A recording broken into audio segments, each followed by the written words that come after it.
అండి నమస్తే. Welcome to current affairs light YouTube channel. ఇవాటి మన క్లాస్లో రీసెంట్గా జరిగినటువంటి కరెంట్ అఫైర్స్లో ఇంపార్టెంట్ కాన్సెప్ట్ నేర్చుకుందామండి. మీకు కనుక మా ఛానల్లో ఉన్నటువంటి వీడియోస్ అండ్ ఎక్స్ప్లెనేషన్ వచ్చినట్లయితే మా ఛానల్ లైక్ చేయండి, షేర్ చేయండి అండ్ సబ్స్క్రైబ్ చేయండి. Welcome to current affairs light YouTube channel. And మా యొక్క వీడియోస్లో మీకు నచ్చినటువంటి కాన్సెప్ట్లు ఉంటే మా ఛానల్ లైక్ చేయండి. అండ్ మీకు ఎటువంటి కాన్సెప్ట్లు ఏమైనా అవసరమైతే మాకు కామెంట్ సెక్షన్లో తెలియజేయండి. మేము ఖచ్చితంగా ఆ కాన్సెప్ట్లని వీడియోగా ప్రజెంట్ చేయడానికి ట్రై చేస్తాం. గ్రూప్ 2 పరంగా మీకు ఎటువంటి వీడియోస్ కావాలో మాకు కాన్సెప్ట్ వైజ్గా మాకు ఏ విధంగా అవసరమో మాకు కామెంట్ సెక్షన్లో తెలియజేస్తే మేము ఖచ్చితంగా ఆ వీడియోస్ ప్రజెంట్ చేయడానికి ట్రై చేస్తాం. అండ్ ఎవ్రీడే కూడా మా యొక్క ఛానల్ నుంచి మీకు కరెంట్ అఫైర్స్ని కంప్లీట్ కవరేజ్ అనేటువంటి వీడియోస్ అని ఖచ్చితంగా ఇవ్వబడతాయి. ఓన్లీ టెక్నాలజీ వైజ్ కాదు, మనం ప్రెస్ బ్యూరో ఆఫ్ ఇన్ఫర్మేషన్ రిపోర్ట్స్తో పాటు అండ్ నేషనల్ ఇంటర్నేషనల్ రిపోర్ట్స్ అన్నీ కూడా తీసుకొని ఎగ్జామ్ పాయింట్ ఆఫ్లో ఏ కాన్సెప్ట్ కూడా మిస్ అవ్వకుండా ఉండే విధంగా కరెంట్ అఫైర్స్ని మా యొక్క వీడియోలో కవర్ చేయడానికి మేము ట్రై చేస్తాం. Welcome to current affairs light YouTube channel. ఇవాళ ఫస్ట్ కాన్సెప్ట్ వచ్చేసి వెట్లాండ్స్ డే. సో రీసెంట్గా అయితే ఈ వరల్డ్ వెట్లాండ్స్ డే అనేది నిర్వహించడం జరిగిందనమాట. అండ్ ఈ యొక్క ప్రోగ్రామ్ ఏదైతే ఉందో వరల్డ్ వెట్లాండ్స్ డేని చాలా ఘనంగా నిర్వహించారు. ఎక్కడ నిర్వహించారంటే ఇండోర్ మధ్యప్రదేశ్లో. అండ్ ఎక్కడంటే సిర్పూర్ లేక్ దగ్గర ఈ యొక్క ప్రోగ్రామ్ అనేది బాగా జరిగించారనమాట. అండ్ ఈ యొక్క ఈవెంట్ యొక్క థీమ్ అంటే వరల్డ్ వెట్లాండ్స్ డే 2024కి సంబంధించినటువంటి థీమ్ ఏంటి? Wetlands and human wellbeing. ఇంగ్లీష్లోనే చదవండి. వెట్లాండ్స్ అండ్ హ్యూమన్ వెల్బీయింగ్ అనేటువంటిది 2024కి చెందినటువంటి వరల్డ్ వెట్లాండ్స్ డే యొక్క థీమ్గా తీసుకుని రావడం జరిగింది. అండ్ ఈ యొక్క ప్రోగ్రామ్ ఏదైతే ఉందో దాని యొక్క ఇనాగరేషన్ మీటింగ్ని చీఫ్ మినిస్టర్ అయినటువంటి మధ్యప్రదేశ్ చీఫ్ మినిస్టర్ అయినటువంటి మోహన్ యాదవ్ గారు and secretary general of Ramsar convention of wetlands, ఇది ఎవరంటే ముసోండా ముంబా. సో ఆమె ఒక ఎన్విరాన్మెంటలిస్ట్ అనమాట. ఆమె యొక్క ఆసక్తిని గమనించి ఆమె యుఎన్లో కూడా వర్క్ చేశారు ఎన్విరాన్మెంట్ విభాగంలో. అండ్ దాని తర్వాత ఈ యొక్క రామ్సార్ కన్వెన్షన్ ఆన్ వెట్లాండ్స్కి ముసోండా ముంబా గారిని సెక్రటరీ జనరల్గా తీసుకొని రావడం జరిగింది ఈ మేడము. అండ్ దాంతోపాటు మధ్యప్రదేశ్ చీఫ్ మినిస్టర్ అయినటువంటి మోహన్ యాదవ్ గారు కూడా ఈ యొక్క ప్రోగ్రామ్ని స్టార్ట్ చేయడం జరిగింది. అండ్ దీనిలో ఏంటంటే ఈ యొక్క వెట్లాండ్స్ని సంరక్షించే విధంగా ఎటువంటి నేషనల్ ప్లాన్ తీసుకొని రావాలి అంటే ఓన్లీ ఇది ఒక్క రాష్ట్రానికి సంబంధించిందే కాదు, అన్ని రాష్ట్రాల్లో ఉన్నటువంటి చిత్తడి నెలలు ఏవైతే ఉంటాయో వాటిని సంరక్షించడం ఎలా, అండ్ అక్కడ దగ్గరలో ఉన్నటువంటి ఆక్వాటివ్ ఎకోసిస్టమ్ ఏదైతే ఉందో అంటే నీటి వనరులు ఉంటాయి, కొలనులు ఉంటాయి, లేక్స్ ఉంటాయి, వాటిని ఎలా సంరక్షించాలి, ఏ విధంగా వాళ్ళని సంరక్షించాలి, ఇటువంటి అన్నిటినీ కూడా కొన్ని పబ్లికేషన్స్ తీసుకుని వచ్చి నియర్లీ ఒక 3 పబ్లికేషన్స్ ద్వారా వాటి సంరక్షణ చర్యల గురించి అవగాహన కల్పించడానికి ఈ యొక్క ప్రోగ్రాంలోనే బుక్స్ పబ్లికేషన్స్ అనేవి రిలీజ్ చేయడం జరిగింది. వరల్డ్ వెట్లాండ్స్ డే ఫిబ్రవరి 2వ తారీఖు. ఇందులో ఏంటంటే బయోడైవర్సిటీ హాట్స్పాట్స్గా ఈ యొక్క వెట్లాండ్స్ అనేవి ఉంటాయి. ఎందుకంటే వైవిధ్యానికి బయోడైవర్సిటీ హాట్స్పాట్స్గా కూడా వెట్లాండ్స్ అనేవి వర్క్ చేస్తాయి. అండ్ ఇవేంటంటే ఫ్రెష్ వాటర్ని స్టోర్ చేయడానికి ఉపయోగపడతాయి. అండ్ ఈ యొక్క వెట్లాండ్స్ అనేవి ఏవైతే ఉన్నాయో అక్కడ ఉండేటువంటి ప్రజలకి కూడా జీవనోపాధి మార్గాలుగా లైవ్లీహుడ్ని కల్పించడానికి కూడా ఉపయోగపడతాయి.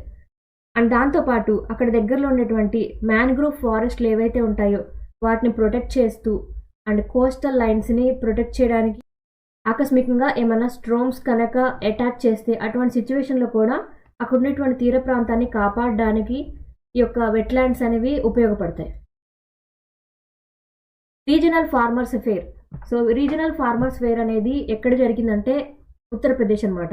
సో ఉత్తరప్రదేశ్లో ఉన్నటువంటి వారణాసిలో ఇండియన్ వెజిటబుల్ రీసెర్చ్ ఇన్స్టిట్యూట్ వారు వారణాసికి సంబంధించినటువంటి సంస్థ అనమాట. వీళ్ళు ఐసిఏఆర్ యొక్క ఒక అనుబంధ విభాగం. సో ఐసిఏఆర్ అంటే Indian council for agriculture research. So మన దేశం యొక్క అత్యున్నత సంస్థ అనమాట అగ్రికల్చర్ విభాగానికి. సో వాళ్ళ యొక్క ఆధ్వర్యంలో Indian institute of vegetable research వాళ్ళు వారణాసిలో ఒక 3 రోజుల పాటు మెగా రీజనల్ అగ్రికల్చర్ ఫెయిర్ అనేది నిర్వహించడం జరిగింది. ఎక్కడంటే షహనాజ్పూర్లో ఈ యొక్క ప్రోగ్రామ్ అనేది నిర్వహించడం జరిగింది. వారణాసిలో ఉన్నటువంటి షాహన్షాపూర్లో ఈ యొక్క ప్రోగ్రామ్ అనేది నిర్వహించారు. అండ్ ఇందులో ఏంటంటే agriculture and farmers welfare minister అయినటువంటి అండ్ అది కూడా ఉత్తరప్రదేశ్కి చెందినటువంటి మినిస్టర్ అనమాట.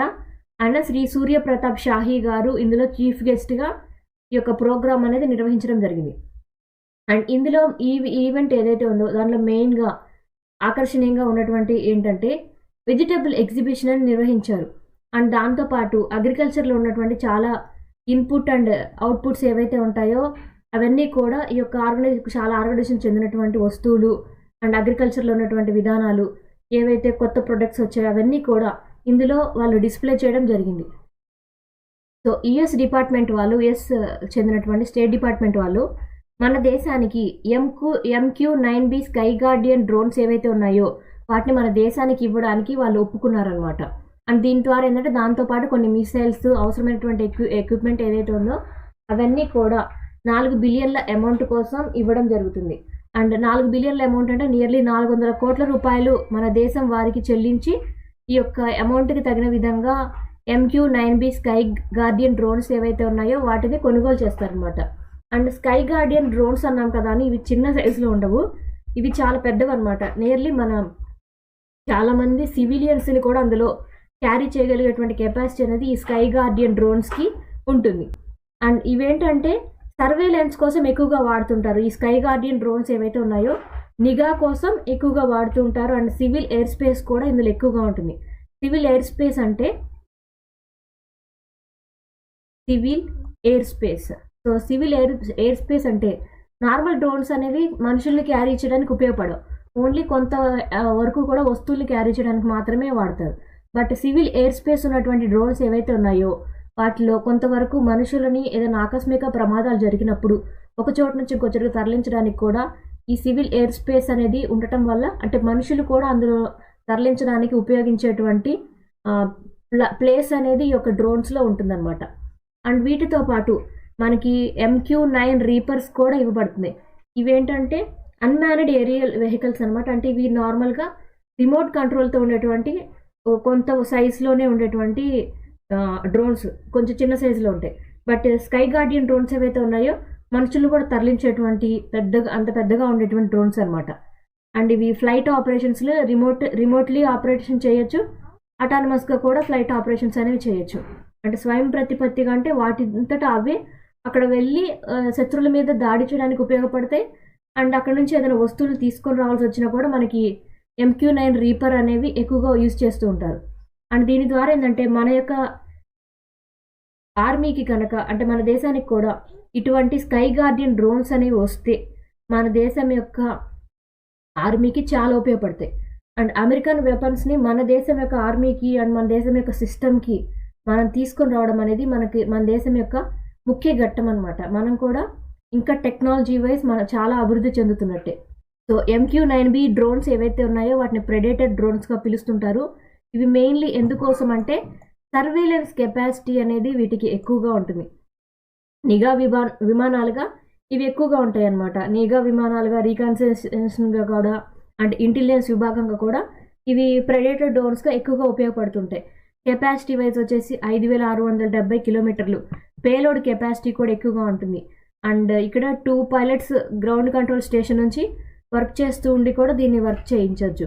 అండ్ మిషన్స్ హ్యుమానిటేరియన్ అసిస్టెన్స్కి, డిజాస్టర్ రిలీఫ్కి మెయిన్గా వాడచ్చు. అంటే ఎక్కడైనా విపత్తులు జరిగినప్పుడు వాళ్ళకి సహాయం చేయడానికి మన యొక్క డ్రోన్స్ని ఎక్కువగా వాడడానికి అవకాశం ఉందన్నమాట. సెర్చ్ అండ్ రెస్క్యూ ఆపరేషన్స్కి, లా ఎన్ఫోర్స్మెంట్ కోసం, బోర్డర్ ఎన్ఫోర్స్మెంట్ అంటే మన బోర్డర్లో కనుక గస్తీ తీసుకోవడానికి కూడా నిఘా విమానాలుగా కూడా MQ-9B డ్రోన్స్ని మనం వాడచ్చు. డిఫెన్స్, కౌంటర్ ఎయిర్గా కూడా యూజ్ చేయొచ్చు. మనం ఏదైనా శత్రు దేశాల మీద దాడి చేయాలన్నప్పుడు ఈ కౌంటర్ ఎయిర్ ఆపరేషన్స్కి కూడా ఉపయోగపడతాయి. ఎయిర్బోర్న్ ఎర్లీ వార్నింగ్ సిస్టమ్గా కూడా యూజ్ అవుతాయి. అండ్ దాంతోపాటు ఇందులో ఎటువంటి వెపన్స్ అని ఇవ్వబడ్డాయి. లేజర్ గైడెడ్ మిసైల్స్ ఉన్నాయి, యాంటీ ట్యాంక్ మిసైల్స్ ఉన్నాయి, యాంటీ షిప్ మిసైల్స్ కూడా ఉన్నాయి. అంటే ఈ ప్రెడేటర్ డ్రోన్స్ ఏవైతే ఉన్నాయో మనం ఇండియన్ నేవీకి కూడా తీసుకొని వెళ్ళొచ్చు mission wise. So electronic warfare system ఉంది, యాంటీ వార్ఫేర్ సిస్టమ్ ఉంది, యాంటీ సబ్మెరైన్ సిస్టమ్ ఉంది, ఎయిర్బోర్న్ మైన్ కౌంటర్ మెజర్స్ ఉన్నాయి, లాంగ్ రేంజ్ సర్వేలెన్స్ చేయడానికి అవసరమైనటువంటి ఎక్విప్మెంట్ అనేది ఉంది, హారిజన్ టార్గెటింగ్ చేయడానికి కూడా ఇందులో ఎక్విప్మెంట్ అనేది ఉందన్నమాట. సో బెస్ట్ ఆఫ్ బెస్ట్ ఇది మనకి యుఎస్ నుంచి కనుక మన దేశం యొక్క ఆర్మీలోకి కనుక వస్తే మనకి చాలా యూజ్ఫుల్గా ఉంటుంది. మన టెక్నాలజీ వైజ్ కూడా ఒక మంచి ముందడుగు పడినట్లుగా మనకు తెలుస్తుంది. Thank you for watching my video. మీకు కనుక నా వీడియో ఎక్స్ప్లెనేషన్ నచ్చినట్లయితే నా వీడియోస్ లైక్ చేయండి, షేర్ చేయండి అండ్ సబ్స్క్రైబ్ చేయండి. అండ్ మీకు నా కాన్సెప్ట్స్ ఏ విధంగా అనిపిస్తున్నాయో నా కామెంట్ సెక్షన్లో తెలియచేయండి. Thank you for watching my video. Thank you.